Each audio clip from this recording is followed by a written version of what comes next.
Go ahead. Okay. Well, this one is from Brett Shepard. And this comment came in when we were talking about the Padres roster and the batting order. And he says, teams always look good on paper. I concur. And on paper, it's based on what have you done in the past. And, just off the top of mind, when you think on paper, you think Soto hitting 290 in Washington for all those years. You don't think of him 217. You think of the great accomplishments Manny Machado had with the Orioles and what we've seen here in the last year and a half with the Padres. And then obviously who Yu Darvish is, what Joe Musgrove became. So that's why on paper you get excited. But it is a grind of a season. As I told John last week, it's a small sample size. Don't freak out yet.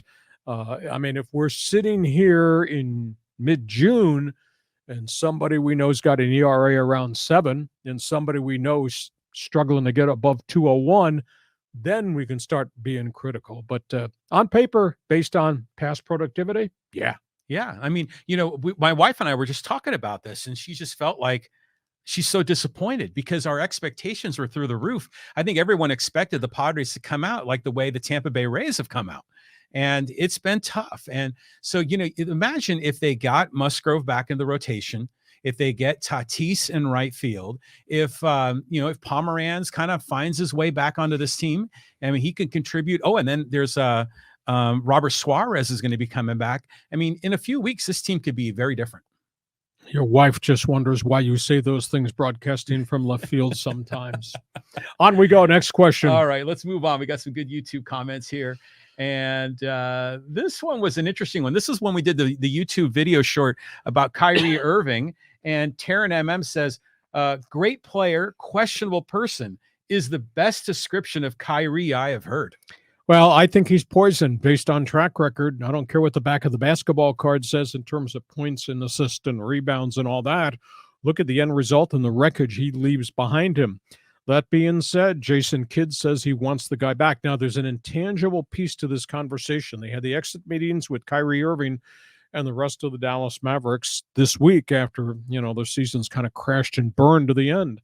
And they told Kyrie, we want you back. But they told Kyrie, we want you to make a decision on this max contract offer now.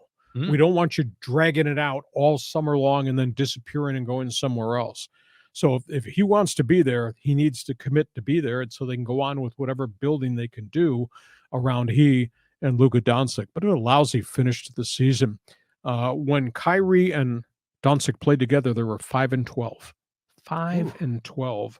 And I think the number I looked at, I want to say their overall record since they made the trade was like 7-14 or 7-17. It was hard. So if he wants to be there, he's going to need to commit to be there rather than go out and play free agent on the market. So we'll see where that goes. Yeah, lots of drama with that guy. All right, let's move on down the list here. This is from Rob's HK talking about the Aztecs.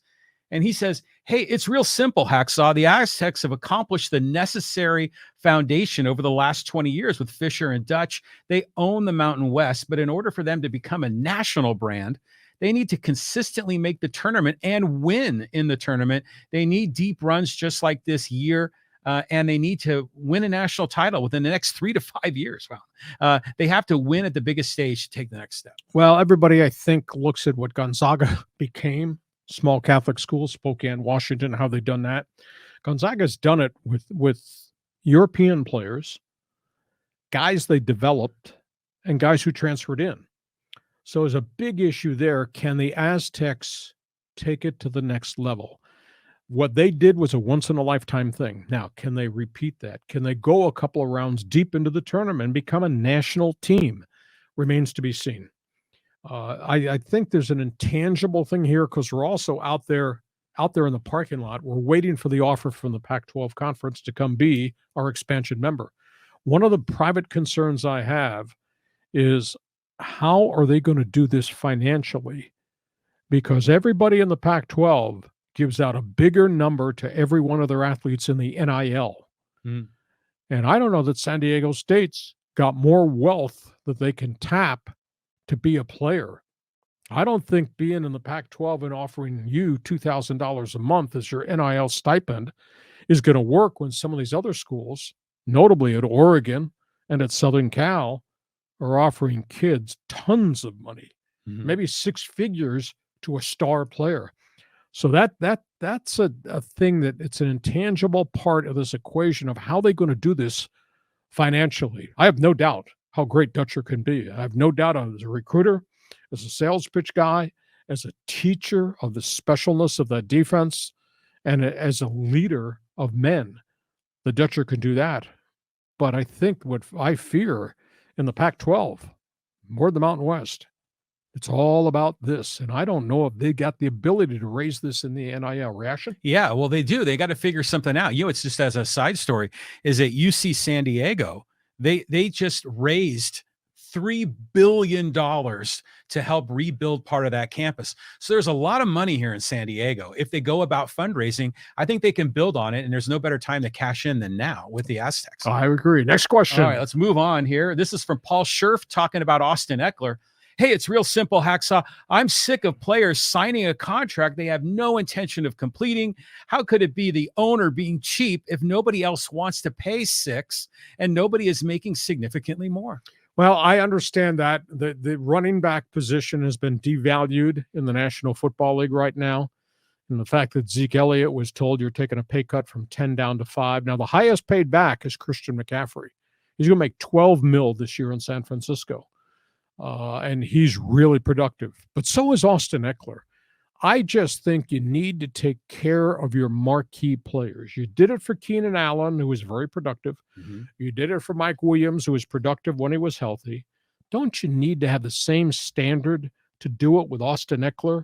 Third most productive running back in the last 6 years in the league, and he's the only 15th highest paid running back at the position. Now, I'm not saying give him $15 million. I'm not saying even give him Christian McCaffrey money.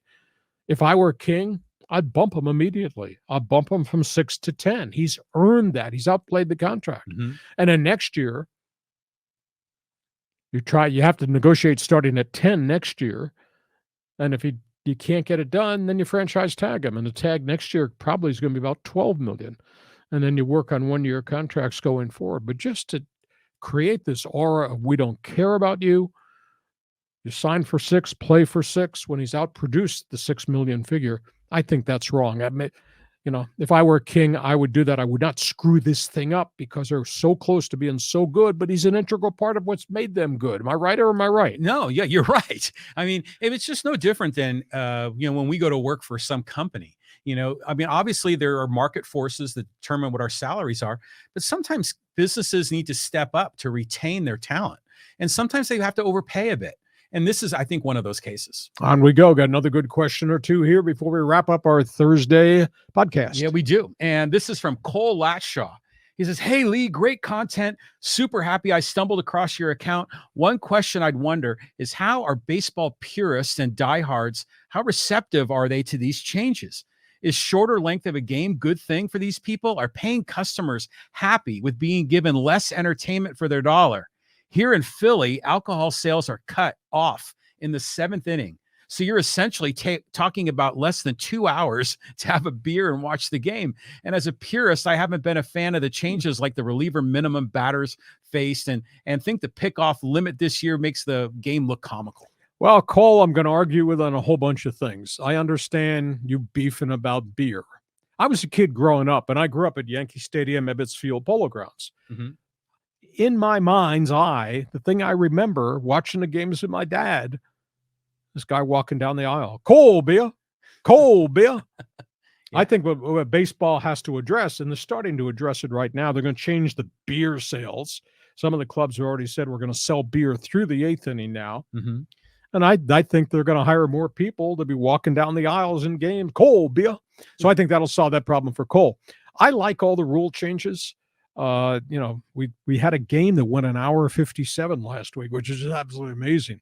I think they're adding more offense to the game. The DH in the National League, I think, is a positive. The ban on the shift is a positive. Thank goodness for Ricky Henderson, Lou Brock, and all those guys and their style. That's going to change the game. Speed now becomes back an important part of the game. Your ability to throw guys out on the bases is going to be huge going forward. So I think they've done a lot of right things. Granted, it's early in the season, but all the numbers, the metrics that I've studied seems to point in the direction everybody's happy. And Cole, that guy will be coming down the next inning yelling "Cole Beer" to you. Yeah, I liked all the rule changes too. But remember, we talked about this. What would the economic impact be on the game by these rule changes and shortening the time, less advertisers, less TV time?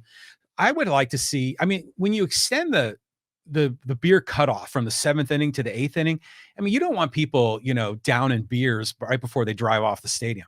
Why not open the stadium up 2 hours early and have a big happy hour celebration and be able to monetize the experience that way and make a great overall evening or day for the people that attend? I think that's kind of novel. But again, to open a stadium early so you can go watch batting practice and buy beer means you got to staff the stadium earlier, which means you're taking on a bigger cost with your staff. Mm. So, they'd have to be there at 3 if you're going to open the thing for 5. And so fans could go watch BP and do autographs and maybe even have beer at 5 o'clock. So I think the major league executives, they'll figure out what has to change. And like I say, I think they'll put guys in the stands selling cotton candy and cold beer. Yeah. I like all the positives to the games, and there's no doubt. And it's interesting as we go through the season now, we get to talk to more players. It's going to be interesting to see the players' response to the batter's box rules and the pitcher's response to the psyche of having to pitch at a much faster tempo.